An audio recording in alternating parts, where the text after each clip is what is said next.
Luke chapter 23.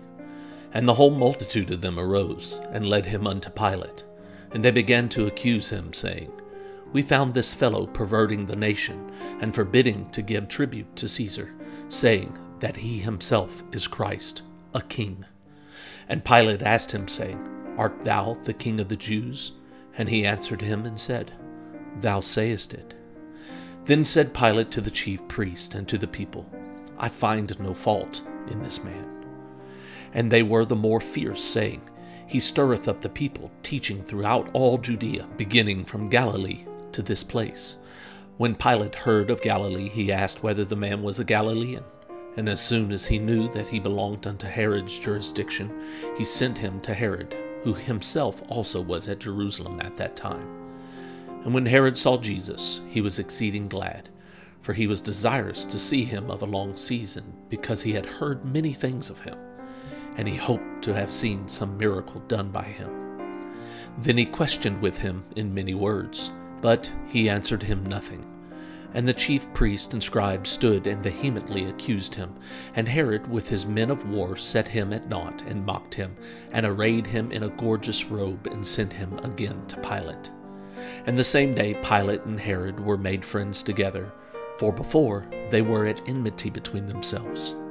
And Pilate, when he had called together the chief priests and the rulers and the people, said unto them, Ye have brought this man unto me, as one that perverteth the people. And behold, I, having examined him before you, have found no fault in this man touching those things whereof ye accuse him. No, nor yet Herod. For I sent you to him, and lo, nothing worthy of death is done unto him. I will therefore chastise him and release him, for of necessity he must release one unto them at the feast. And they cried out all at once, saying, Away with this man, and release unto us Barabbas, who for a certain sedition made in the city, and for murder was cast into prison. Pilate therefore, willing to release Jesus, spake again to them. But they cried, saying, Crucify him, crucify him. And he said unto them the third time, Why, what evil hath he done? I have found no cause of death in him. I will therefore chastise him and let him go. And they were instant with loud voices, requiring that he might be crucified. And the voices of them and of the chief priest prevailed. And Pilate gave sentence that it should be as they required. And he released unto them him that for sedition and murder was cast into prison, whom they had desired. But he delivered Jesus to their will. And as they led him away, they laid hold upon one Simon, a Cyrenian, coming out of the country, and on him they laid the cross, that he might bear it after Jesus. And there followed him a great company of people and of women, which also bewailed and lamented him. But Jesus, turning unto them, said, Daughters of Jerusalem, weep not for me, but weep for yourselves and for your children. For behold, the days are coming, in the which they shall say, Blessed are the barren, and the wombs that never bare, and the paps which never gave suck. Then shall they begin to say to the mountains, Fall on us, and to the hills, Cover us. For if they do these things in a green tree, what shall be done in the dry? And there were also 2 other malefactors, led with him to be put to death. And when they were come to the place which is called Calvary, there they crucified him and the malefactors, one on the right hand and the other on the left.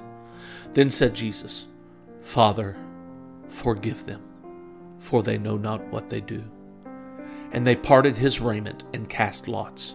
And the people stood beholding, and the rulers also with them derided him, saying, He saved others. Let him save himself, if he be Christ, the chosen of God. And the soldiers also mocked him, coming to him and offering him vinegar, and saying, If thou be the king of the Jews, save thyself. And a superscription also was written above him in letters of Greek and Latin and Hebrew, This is the King of the Jews.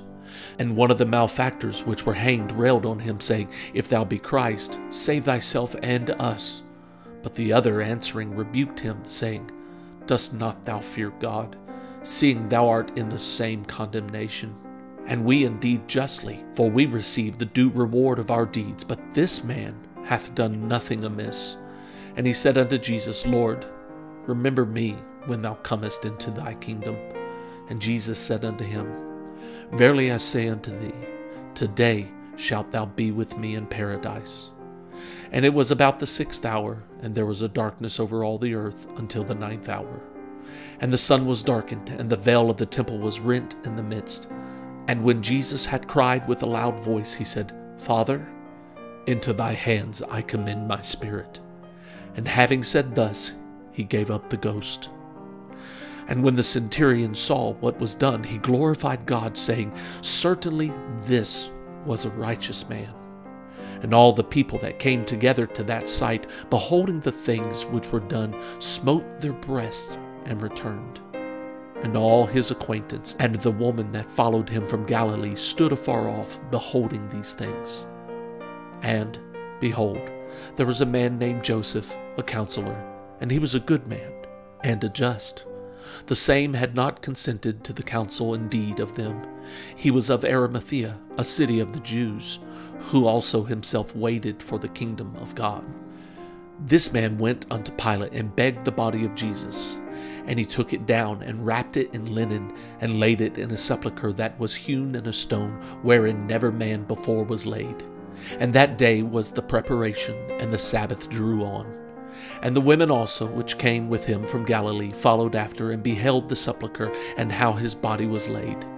And they returned, and prepared spices and ointments, and rested the Sabbath day according to the commandment.